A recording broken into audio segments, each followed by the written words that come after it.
So try this again. Adventures in Atari Land continues, the 800 XL. I'm at the point of trying to do the video mod to get Chroma and to put out an S-Video signal so I can run S-Video into there. Had it running composite, got it working up to there. Now I want to get S-Video. So I plugged I actually just thought, hey, let's go for grins and to see what happens if I plug in the S-Video. Plugged it into there, and sure enough, it appeared to work. Like I got color. And if I'm not mistaken, there's not supposed to be color coming over the S-Video. There's a bunch of noise on it. And I'm guessing that's the noise coming over from the composite side without the mod being done, or a mod being done to the board. However, there is color coming through it. It's not black and white as everybody seems to believe it should be out of the box. At least that's not my experience. So, to eliminate that monitor, I plugged in the cable, which has an S-Video output right into that little AV adapter, which is going VGA to a VGA monitor. And let's see what happens. I adjusted the color trim pot earlier. Granted, the cursor is not white, which I'm pretty sure it should be. It's kind of pink. However, pink and blue, last I checked, are colors, and this is not black and white. So there's chroma from somewhere coming over that S-Video cable, and this is a bone stock, as far as I can tell, Rev C, I think, board. I looked all over for revs, and as far as I can tell, it's Rev C. However, it is missing capacitor C56, which seems to be a later thing. And note that I have not done anything to the board, right? It's completely stock. So, let's see. Now, it's not great video, mind you. It has artifacts and whatnot, but it's not like black and white, as everybody seems to say it should be. So let's turn it on. Let's try Pac-Man. Well, let's see what it looks like.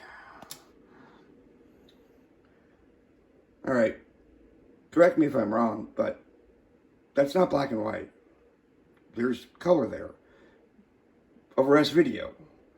Not, again, not the greatest video quality, and if I plugged it into the TV, thered be snow. But I think the the capacitor 54, I think lifting that one might clear up that problem. However, this is the bone stock board. It has S-Video capabilities, like right now, out of the box on it. Right there it is, unplugged in S-Video, not composite, and it's working. So, I don't know. All of the reading in here that says it should be black and white, I'm not seeing that. Somebody answer why it's not black and white?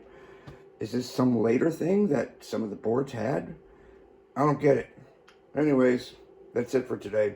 Laters.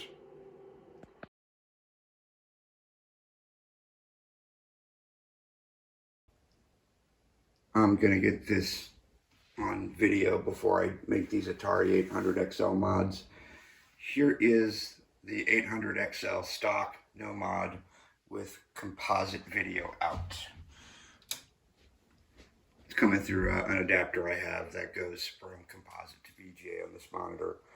So there's what that one looks like. Looks pretty good. I got the color adjusted on that. Turn that off. Let's see what Pac-Man looks like on composite. You know, it's not bad, to be honest. Not bad at all. There's Pac-Man.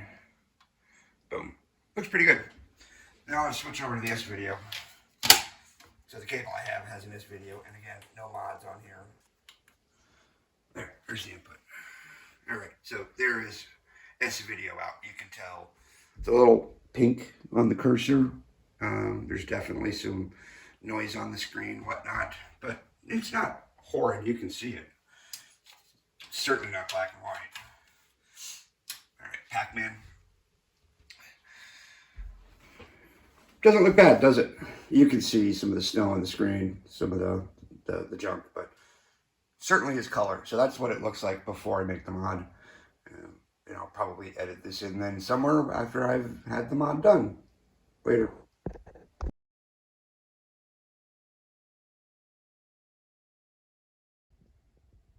Well, did the mod. It's hilarious. I did the mod that's supposed to add color, but it turned it black and white. It did the opposite of what this is supposed to do. I don't get it. That's the S-Video. If I put the chroma, sorry, if I put the composite back in, the composite is also just black and white, which, you know what, I can probably flip over to that now. Let's see. Put the composite in.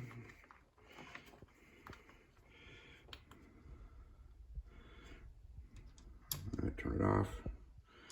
Turn it back on.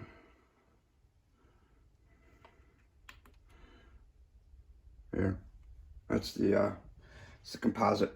It's clear, I'll give it that. Like, it's crisp, but it's black and white. It's supposed to be color.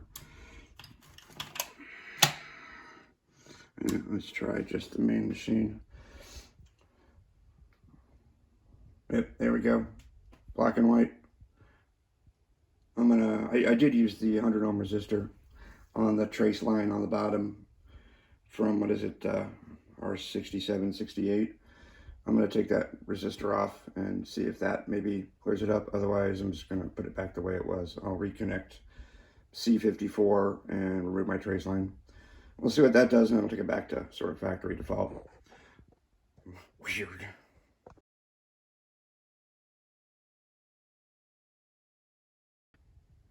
Okay, took the resistor, the 100 ohm off the back, and resoldered the trace to pin 5 on the DIN. Left the capacitor C54 lifted, disconnected, turned it on, was still black and white, both on S-Video and composite. Put the capacitor back. I didn't cut it off, I just lifted it, so I soldered it back together. Turned it back on, and here is S-Video. So what I have right now is C54 still on, but I have the trace in the back run. Now it actually does look white, not pink, like Luma looks better. There's some lines in it in S-Video though, you can see those bars. And I think that's a separate issue, but let's try composite. There we go. There's the AV composite input. What's interesting is the lines look about the same. I'll have to try it to TV. But right here as is, that is composite plugged in with C54 still attached. It's not disconnected right now. The only thing I did was added the pin 5 connection on the bottom. Nothing else. Which, as far as I know, C54 has to be removed. When I remove it, I get black and white. Let's go back to S-Video again. And note, it says SV is the input. That is S-Video in. You know, there might be some settings on this analog adapter. I'm going to have to plug it into the TV and see how it works. But this is super weird. I undid the video mod and got color back. Super strange.